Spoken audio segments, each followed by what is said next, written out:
अस्सलाम वालेकुम। सबसे पहले आप लोग मेरा चैनल सब्सक्राइब कर लें ताकि इस तरह की एजुकेशनल वीडियोस आपको मिलती रहें। तो आज हम न्यूमैन प्रोजेक्शन देखेंगे एलिफैटिक कंपाउंड की भी, यानी कि जो चेन की शक्ल में होती हैं, जुड़े हुए नहीं होते, और एलिसाइक्लिक कंपाउंड यानी कि साइक्लो कंपाउंड्स की स्टीरियो केमिस्ट्री हम देखेंगे।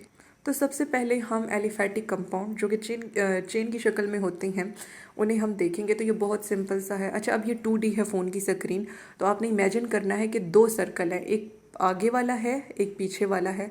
तो आगे वाला तो आपको नज़र आ रहा है बड़ा सा सर्कल, पीछे वाला नहीं दिखाई दे रहा because of 2D surface. Phone screen is just like paper. तो इन दो सर्कल से दो कार्बन रिप्रेजेंट हो गए, और हमें पता है इथेन में होते ही दो कार्बन है, तो ये उसका न्यूमैन प्रोजेक्शन। बाकी बैलेंसी पूरी करने के लिए हाइड्रोजन लगानी है, ये तो हर कोई बचपन से पढ़ता आ रहा है, तो आपने यही करना है। अब इस चीज़ को ना वो क्या कहते हैं, स्टैंडर्ड बना लेना, कि आपने स्टैंडर्ड बना लेना इसे न्यूमैन प्रोजेक्शन का, कि इन दो सर्कल से तो दो कार्बन तो जाहिर हो ही गए। अब बाकी कार्बन के लिए आप सब्सटीट्यूएंट लगाते जाओ। अब पेंटेन में जैसे कि दो कार्बन दो सर्कल वाले, बाकी इथाइल और एक मिथाइल, कितने हैं इनमें टोटल कार्बन सब्सटीट्यूएंट में 3 है, तो ये 5 हो गए। तो नेक्स्ट पहले जो है हम हेक्सेन का देख लेते हैं इनके बाद। तो इसमें दो सर्कल वाले दो कार्बन और सब्सटीट्यूएंट दो इथाइल लगे हैं, तो इनसे 4 आ गए, तो टोटल 6 कार्बन।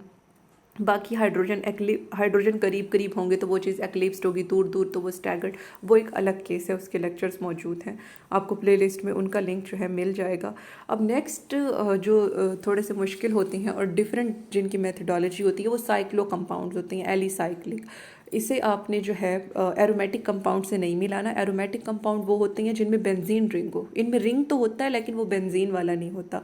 तो अब साइक्लो कंपाउंड, अब आपको पता है कि केमिस्ट्री में कॉर्नर्स भी जो है कार्बन को रिप्रेजेंट कर रहे होते हैं। केमिस्ट्री की ज़बान में इन्हें हम लाइन स्ट्रक्चर कहते हैं। अब 3 कॉर्नर हैं तो 3 कार्बन, ठीक है, और बाकी 2 सर्कल हैं, तो मतलब टोटल 5, तो ये साइक्लोपेंटीन का स्ट्रक्चर। अब साइक्लोहेक्सेन में कार्बन बहुत ज़्यादा हो जाते हैं, तो आपने एक और ग्रुप जो है 2 कार्बन्स का ड्रा कर लेना है, और बाकी जितने कार्बन पूरे नहीं हो रहे उनके सब्सटीट्यूएंट लगाते जाएं।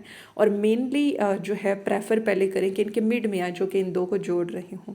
Next cyclobutane. अब तो आपको खुद ही आप बता सकते हैं कि 2 कॉर्नर 2 कार्बन को रिप्रेजेंट कर रही हैं, और बाकी 2 सर्कल बाकी 2 कार्बन को। और साइक्लोप्रोपेन में 2 सर्कल 2 कार्बन को और 1 कॉर्नर जो है 1 कार्बन को।